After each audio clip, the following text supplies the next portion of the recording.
Welcome in Christ's name. Today I want to begin a four-part teaching on what I like to refer to as the Forgotten Beatitude.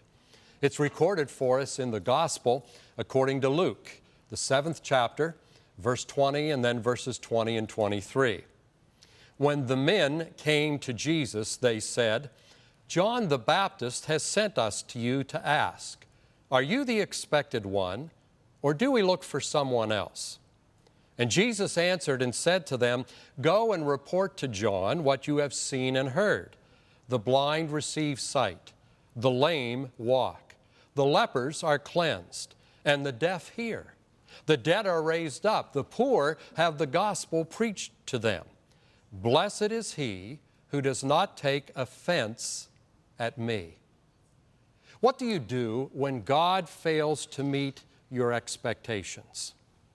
When the actions of God are contrary to what you've prayed for, contrary to what you were expecting?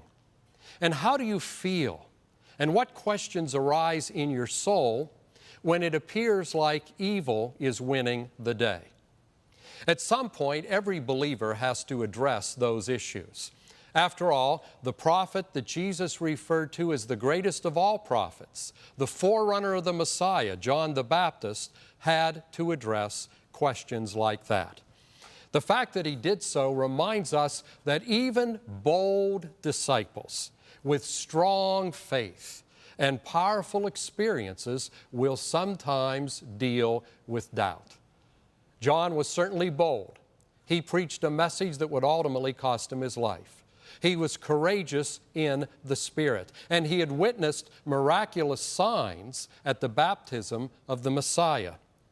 But past success and powerful signs do not prevent doubt in our heart and in our mind. Faith will always battle with doubt. Unbelief doesn't battle with doubt. Faith battles with doubt.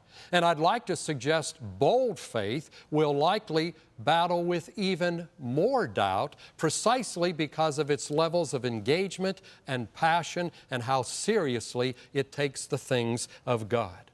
So in the midst of his doubts, John sent some of his disciples to Jesus.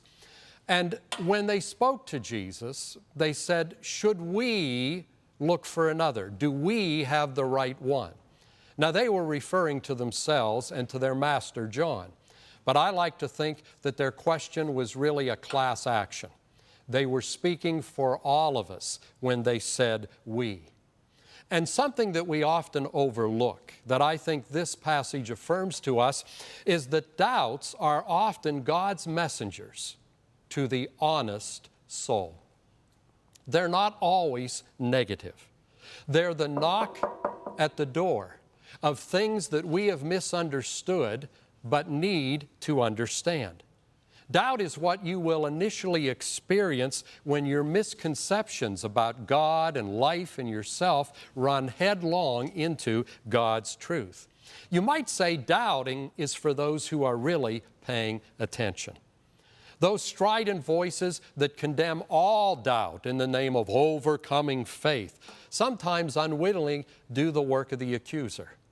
And sometimes they resist the very God whose honor they pretend to be protecting.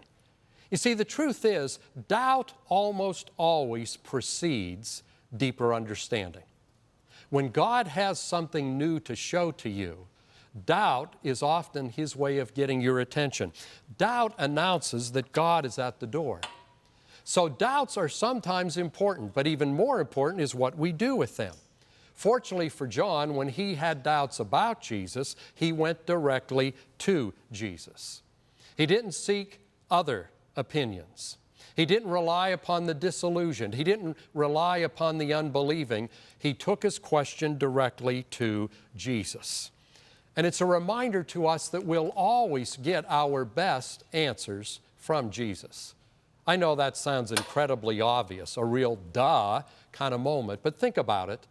Even though our best answers come from Jesus, many times that's not our first recourse. We jump into the quicksand of doubt, or we consult others who aren't particularly good role models. John had the wisdom to go directly to Jesus. And tomorrow, we're going to see what Jesus had to say to him.